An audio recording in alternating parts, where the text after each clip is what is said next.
Hi everybody, today I want to show you how to use round beads and diamond cut gemstones in your designs. So let's get started.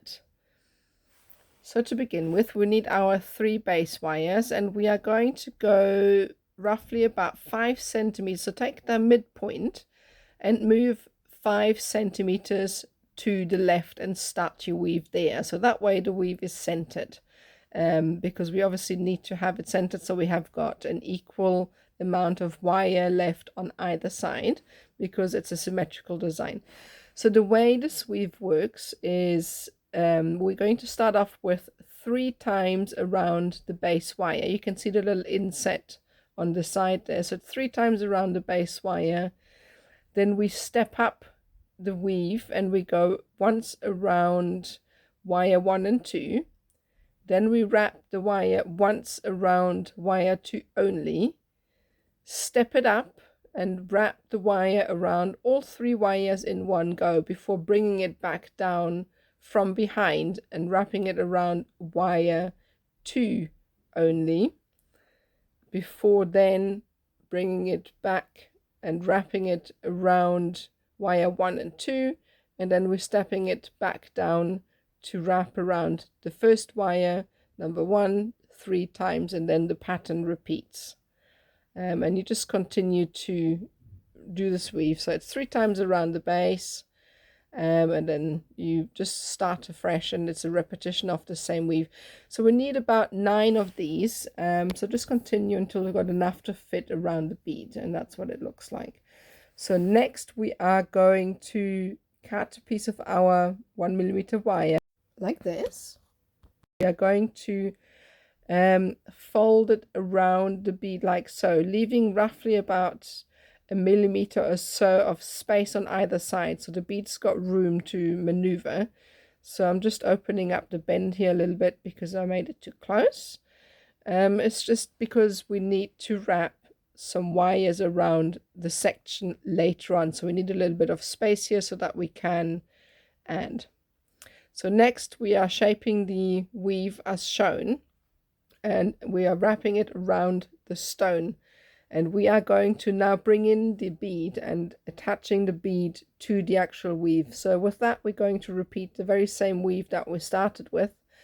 We're going to go 3 times around the wire that houses the bead before stepping it up and going to go back into the same weave that we have started with. So basically it is 3 times around the base wire, once around wire 1 and 2, once around wire 2 alone, and then we are bringing it back down and across all 3 wires before bringing it down, wrapping it around wire 2 only, and then wrapping it around wire 2 and 1 before then starting afresh with our 3 wraps around the base wrap. So there's always little insets on the side of the screen so that you can have a look at. It's always hard to see the weaves on screen, so I always make sure to put a little inset there so that you can see the weave. So we've attached the one side and we're going to go on the other side and repeat the process. So it's exactly the same thing. Just try and make sure that you're always working on the same side, because weaves have a back and a front. So if you flip the design, the weave won't look the same. So just make sure that when you are making these weaves that the front is on the same side every time. It's happened to me a few times where I made a booby like that. So obviously it's not too bad when the design doesn't show the weave, but when it's prominent, you know, it shows. So just try and make sure that it's the right side at the front. So the way we're attaching it here with the 3 beads, the 3 wires used on the inside, is leaving out the last wire on the outside. We're going to use that for a different design. So as I said, basically it's just the very same pattern that we have used to cradle the stone in the first place, just using the 3 innermost wires to capture the bead in place. And for this we're going to create a good length until we have enough to create the bail section. So what we're going to do after that, once we finish with the weave, is shape the weave around the bead to bring together to a point to actually create a bail. So we're just going to continue and use your pliers to push the weave together to keep it nice and tidy. And just continue until you have got enough. So here we are. So that's the amount of weaves we need. So what we're going to do next is shape this weave around the bead. So obviously the more of the weave you have, the more of a bail, or the longer the pendant will be. So it's entirely up to you. This is just a design that I've done, but obviously this is, you know, up to whatever you prefer to do. So we're going to very carefully shape this weave around the bead. So we're going to make sure that it sits at a midpoint, and we are then going to shape the wires, the 3 wires coming from that weave back up. So we're bending it around the bead, and when they meet at the middle of the other side, we are then going to bend it back up so that the now 6 weaving wires, the 6 base wires that we have, sit parallel to each other. So that's the aim, because we are going to use these wires to create a bail with. So just shape these into place, and what we're going to do next is use the remaining weaving wires. You'll notice that I reuse a lot of my weaving wires, so you can then reuse these wires to create your bail with. So I'm shaping away the 2 outmost wires. We're going to be using those later, but for now we are attaching all of these together. So for easier access, I'm kind of spreading out the wires a little bit, and what I'm doing here is what I call a block weave. So we are using our weaving wire to wrap around each base wire once. Again, there's little insets on the side there that will help you to see what the weave looks like that we're doing. So we're wrapping around each base wire once on the way down. So wrap around and then move down to the next one, wrap once and then move down to the next one, and so on, and then you do the last one. And then on the way back up, we are wrapping 2 wires at the same time. So we go in between one set of wires and we capture 2 wires at the same time and then step it up, and then that's the pattern. And we're going to repeat this until we have got roughly about 1/2 centimeter, so just enough to bind those wires together. So I always use my pliers to push the weaves together because it makes it look a lot neater and tidier. So just keep doing this until you've got enough of a weave.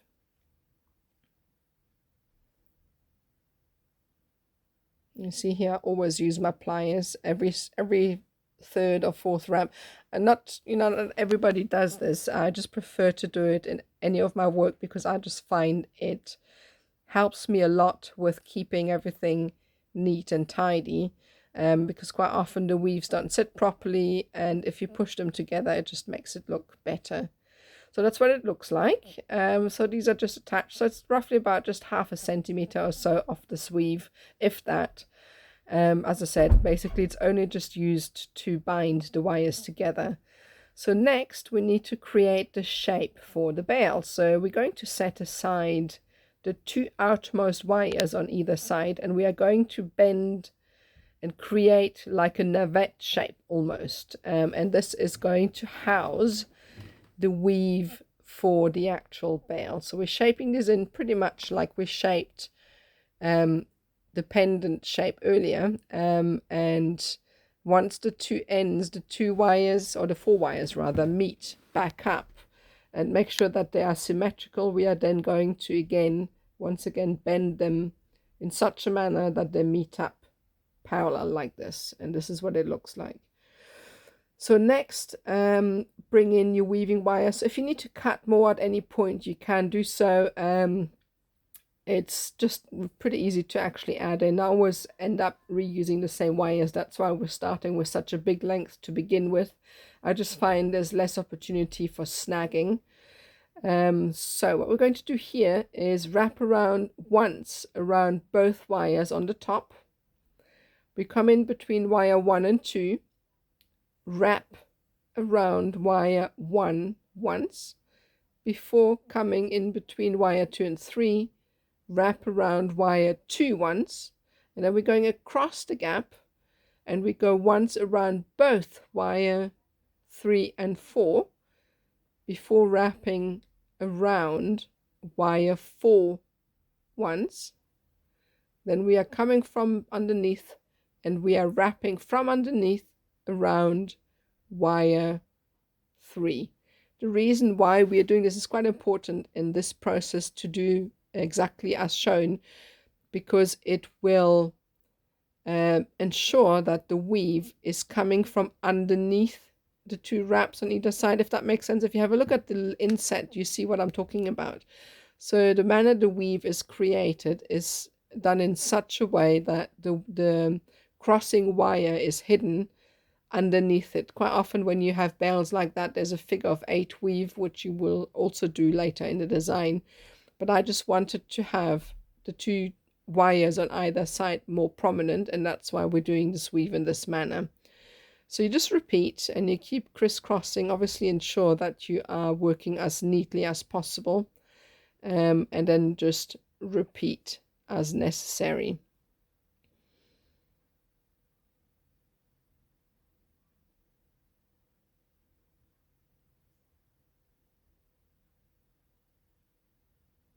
So just use your pliers to push your weaves together. As I said, I do this quite frequently to make sure that the weave looks neat and tidy, and just do this until you are satisfied that the weave looks straight.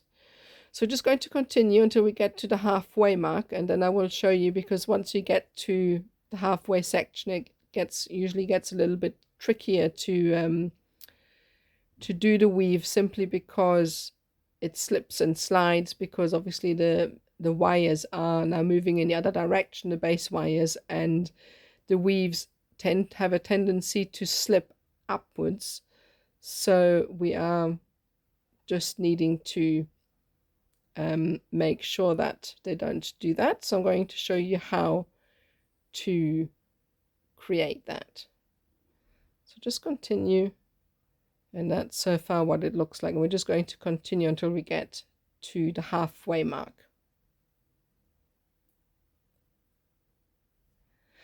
So this is it. So also at the same time, if you happen to run out of wire at any point, I want to show you how to add in more. It's quite easy. So we're going to bend the wire that we have out of the way. I don't cut it off just yet. I'll leave it, and I bring in the new piece, and I preferably start with a fresh weave, except that the first wire should be empty, if that makes any sense. So we're going to start right from the beginning, so wrapping the weave around wire 1 before, just keep your finger over the wire to hold it in place for now, because obviously there's nothing to keep it in place. And then we are just repeating the exact same pattern that I have just shown you to continue with the weave, and from then on it is repetitive. Now you will notice that when you get to this point, the wires tend to slip upwards as you weave, and this is quite frequent. And what happens is, if you let them slip and you pull too tight, the whole weave becomes uneven. So what I do when I'm wrapping here, you watch me put my finger over the back of the weave, and I use my fingernail. If you have longer nails, is even better. I try and keep them short because they just get in the way for me.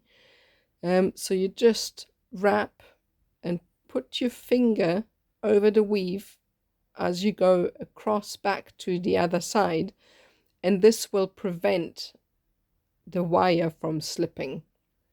So just continue, and then later on we're going to trim off that last little bit, and that's what it looks like. So far we're going to continue until we get right to the top. So that's what it looks like. And so now what we need to do again is repeat the weave that we had at the beginning of the bale. So it's the one that we did just now, which is called a block weave. And we're going to realign the base wires coming out of the bale like so. And now we are just repeating what we did in the beginning. So it is once around each wire like so. This is quite an easy weave because it's a good practice piece if you haven't done this before as well. So block weaves is usually what I give my students to do. So that's what it looks like. So once around each wire, and I tend to manipulate my base wires to make sure they sit parallel to each other and are nice and straight. And then on the way back up, we are doing a wrap around 2 wires at a time. And then obviously repeat the pattern when you get to the top. Now this section at the end is a little bit longer. I think I've done about 2 or 3 centimeters. You'll see the little inset just now to see what we need to do. Use your pliers to push the weave together.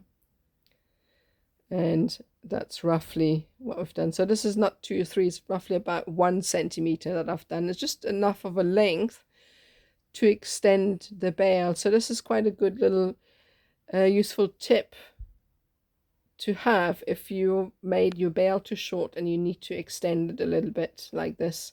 So you can add a bit of length this way. So we're going to bend the whale, I don't know how I came up with that, the bale backwards around itself, and we're going to use the tails, the 2 central tails, to come in through the middle of the weave like that. And we're going to use those 2 tails on either side to anchor the bale in place. So we're going to wrap the 2 tails once around the weave. So just make sure when you're doing that you don't capture the remaining 2 bale wires. So make sure to bend them out of the way so you don't capture these, because we're going to use these for a different purpose at a later stage. So just wrap it around the weave twice, bring it up. I'm going to do the same on the other side.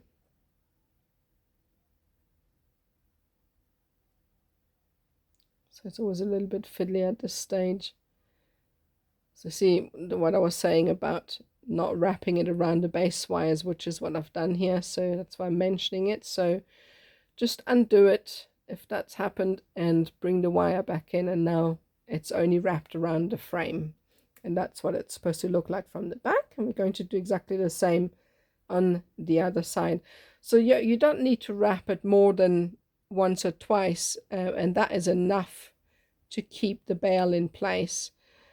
Just make sure when you're cutting the wires off, they are neatly hidden away out of sight so they don't snag on anything.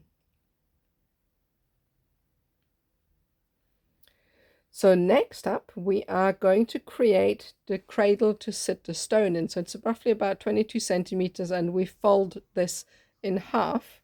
So it's like a V shape.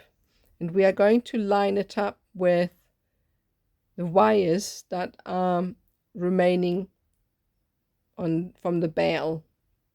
Sorry, not the wires that are remaining from the bale on the side that we haven't used in the beginning. So if you remember, there were 6 wires to start with for the bale. We've only used 4, and the remaining 2 wires from that are going to be used to attach the stone cradle. So we're going to line it up so there's roughly about half a centimeter gap, enough to seat our stone.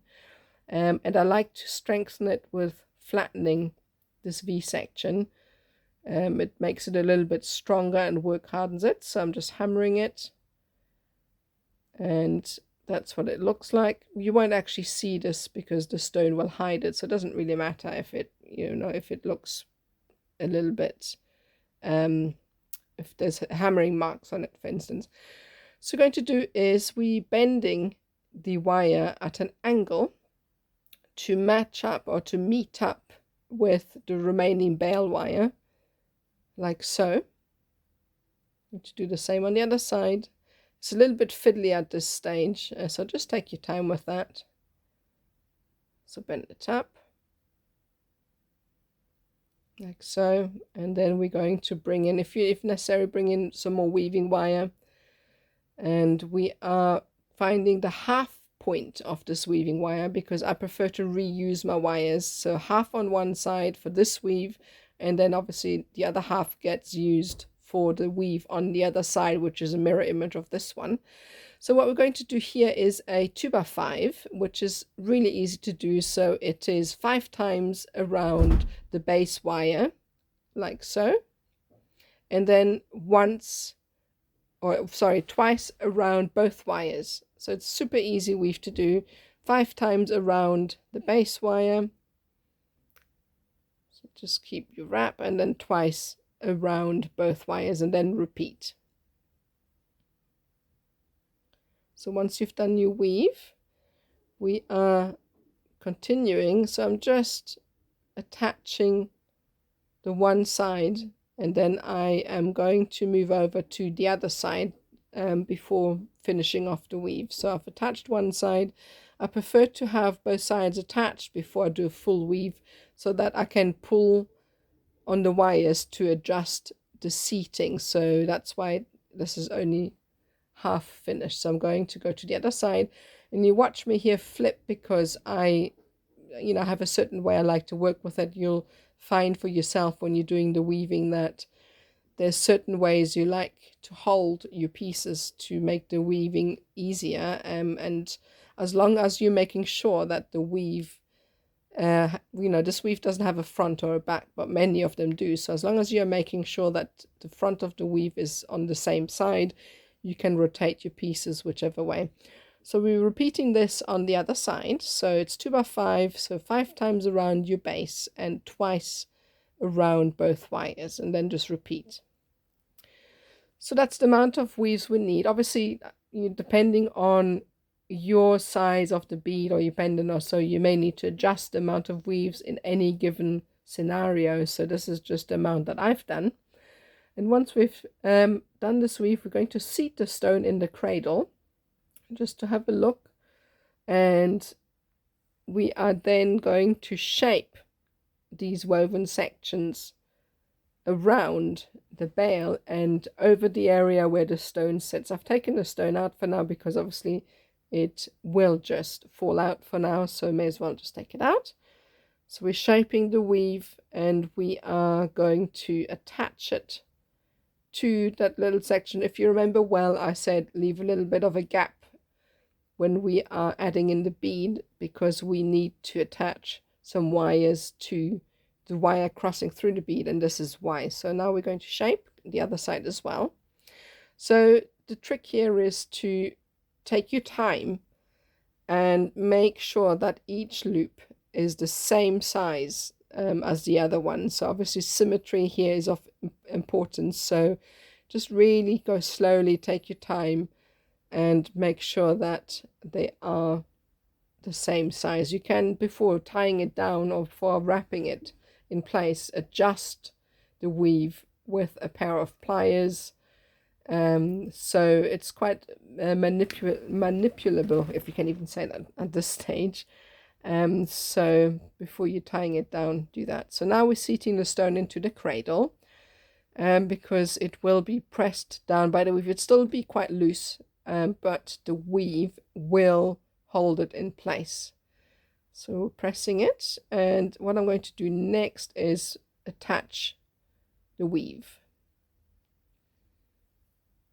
So here we are. So what we need to do next is take one of the wires, so the innermost wire, we're going to bend it in, and we are going to wrap this wire around the side of the bead. So push this in.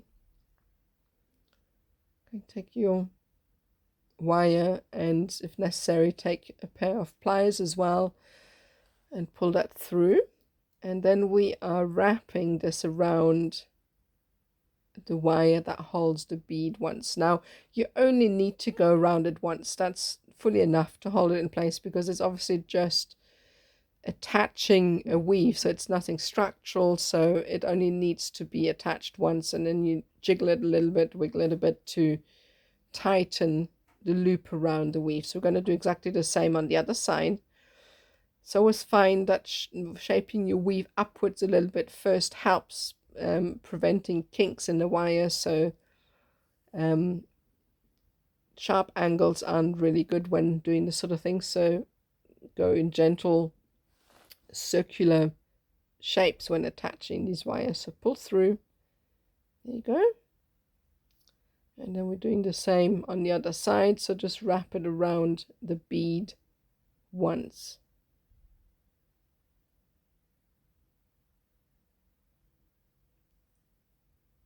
There you go. So just pull that tight and jiggle a bit until it's tight. So that's what it looks like attached. I'll straighten out the wires, and next we are going to trim the ends. So obviously make sure that each side, each wire is roughly the same length. So there's about a 2.5 centimeter length for the shorter wires on each side, and about a 3.5 centimeter length for the outside. We're going to shape these into little curls like that. I'm going to do the same with the smaller second wire. As I said, make sure that the wires are symmetrical. And then we are going to shape these into a design. And we are going to curl the ends so that we have little swirls. So we're going to do the same on the other side. Again, pay attention to symmetry. And it's just really important at this stage that you just take your time. Because I mean, I personally found when I rush things and try and do it quickly, it definitely never looks symmetrical for me anyway. So just really take your time, even if it, you know, takes you quite a while. Do it slowly because it will look so much better. So just wrap it and line up the two wires so that they kind of parallel before we go into the swirls like that. So that's what it looks like. I've cleaned it up a bit. And I'm now going to use my round nose pliers here to squeeze the end of the wire. And so what that does is it creates a really fine needle-like point, which looks quite pretty. So rather than have a square cut off end, if you use your pliers to squeeze the little curl, it will create a fine little point, which you can then use to create a swirl. So just take your time again with that. And I quite often also want, when I start a curl like this, sorry, I'm a little bit out of shot here, I then bring in a pair of pliers to further shape the curl, because that can help you to create a perfect circular starting point for your swirl. So do that to create a perfect swirl. So once we've done that, we are then going to continue shaping the swirl until we're satisfied. So I'm just going to roll it in basically. Yeah, you can use your bent nose pliers for that, which is a fantastic tool for that sort of thing, because you can still grasp, but the nose is kind of bent out of the way, which quite often gets in the way. So it's a fantastic tool. I can highly recommend it. So bend it in, and then we're going to repeat exactly the same on the other side. So that's that. And we need to shape and cut the remaining wires at the bottom. So we are leaving about 1 centimeter or so and creating a swirl with the remaining side. And that's what it looks like. So now to strengthen it, we obviously need to weave the two curls together on either side. So what we're doing here is creating a figure of 8 weave. So the way a figure of 8 weave works, it is the following. So you wrap your wire once around the first wire, then you bring it in between wire 1 and 2, and you come from the bottom up and wrap it around the second wire once and twice before going back. And you're zigzagging across, and each time coming from the opposing. So if you came from underneath it, if you're going across, you need to wrap over the top when you're going across. And this is basically like a zigzag crossover weave. If you have a look at a little inset, it shows you how to do it. And then you just keep wrapping.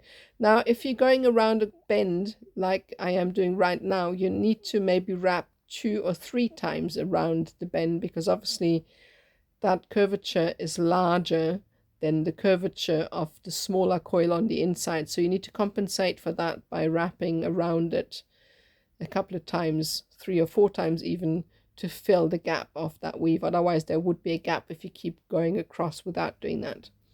So just continue until you've done the weave. We're going to do the same on the other side. So that's that. So we're going to do the same now. So that's what it looks like. We've done it on each side, and we're going to use the remaining wires that are on the inside of the coils to add our 6mm bead. So we are feeding those wires through on opposing sides so that they cross over at the center of the bead, and in essence we are threading this into place like so, and it just slides into place beautifully underneath the bigger bead. And then obviously we're going to use the remaining weaving wire to wrap around the coil on each side like so.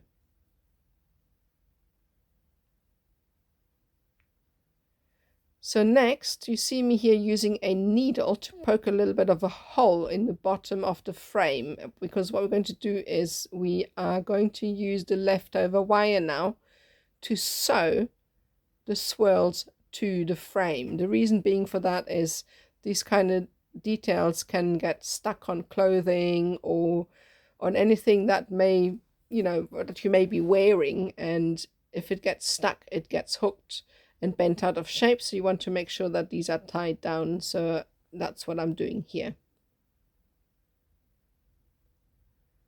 So that's what it looks like. And next we need to secure the diamond cut gemstone for that. So what I'm doing here is I'm cutting the wires roughly to about 1 centimeter in length, 1.5 centimeters, just enough so that it can comfortably go through the frame past the bead. And we are then going to take a pair of pliers and bring these wires to the front. We are kind of going to cradle the stone with these. So feed them through and make sure when you're pulling them through and you're pulling them tight up that there is no little bridge at the back, because you want it all to look neat and tidy even from the back. So you pull it right up to the side of the stone, and that's what it looks like from behind. So pull it right up to the stone, and what we're going to do next is curl the ends. So I'm going to bring in, once again, I'm going to squash the wire a little bit before I go into the curl. It not only does it look better, but it's also then easier to manipulate the curl with a pair of pliers later. So we're going to twist it. Tip, so it can be a little bit tricky at this stage. So twist and then just shape. And again, this is one section where you just take your time with, because obviously it's so small and fiddly. So what we're doing here is we're doing the curl, but at the same time we are also shaping it around the stone. So basically it's like a cradle from underneath, holding the stone in place and stopping it from dropping out. So you see me here rearranging and squishing down. Very technical term that, isn't it? Squishing it down and to make the curl as small and sturdy as possible. So then just push it down and shape it around the stone. And obviously we're going to do the same with the other side.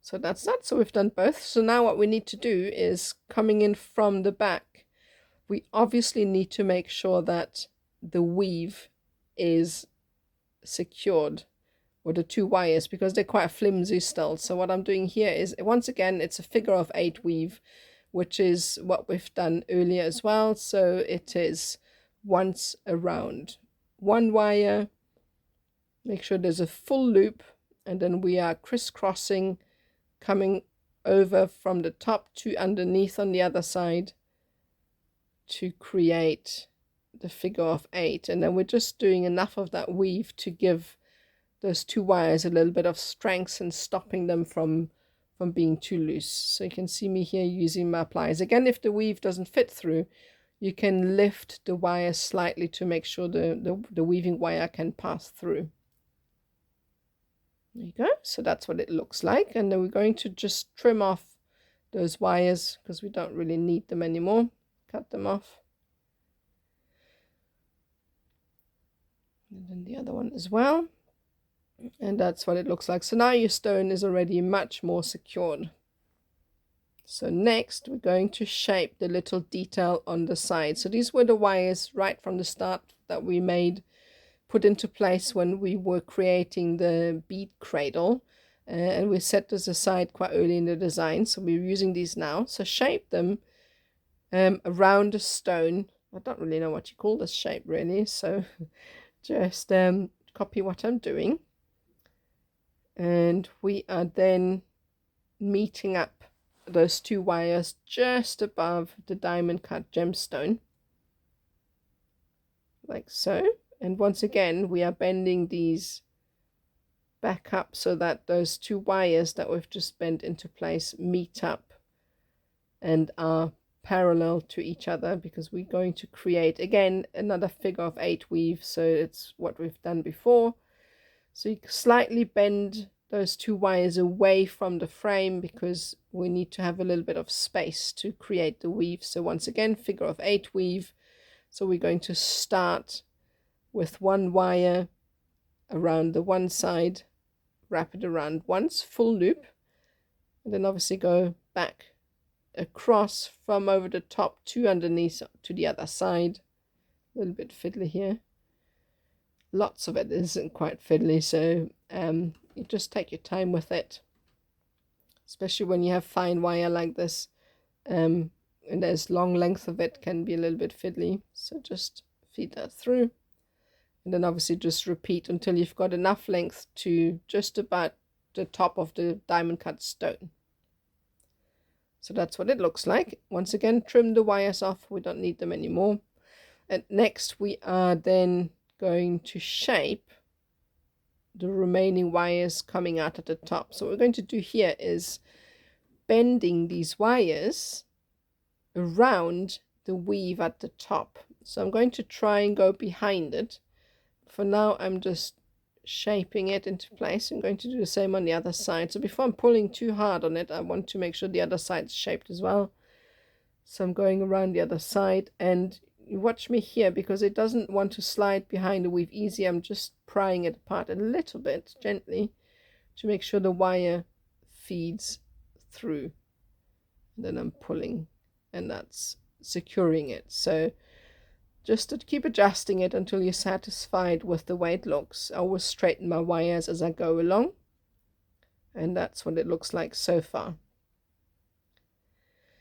So next we are going to take those remaining wires and feeding them through the frame near the top where the diamond cut gemstone is. So we want to kind of shape it into place in such a way that we create an additional kind of cradle for the diamond cut gemstone. So bring it through, and what I'm doing next is create another swirl going in a clockwise motion.